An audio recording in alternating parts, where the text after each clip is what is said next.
21 มีนา มีทั้งน้ำตาและความตา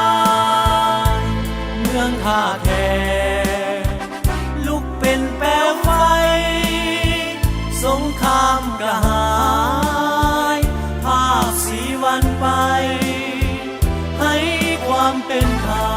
มเลือดของลิ้นไหลหลังต้านพวกฝรั่งและพวกอาธรรมเป็นเลขหนึ่งของวีรกรรมยังคงจดจำบ่มีวันลืม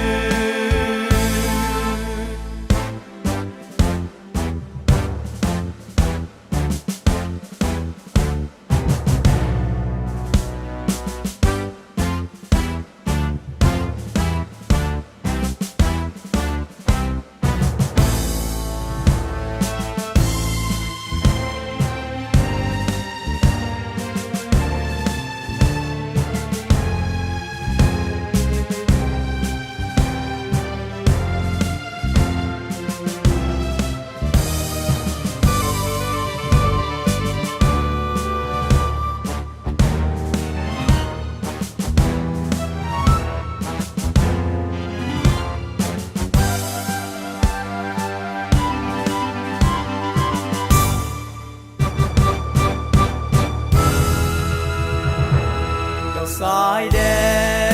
นสู่สุภานุวงศ์ยังยืนยงคงคู่ศาสตร์ลาวภารกรรมของลุงเฮายังใสคือดาวยังขาวคือเดือนเคิงลุงจะพวกเขาไปลุงยังบ่ตายจากใจเฮา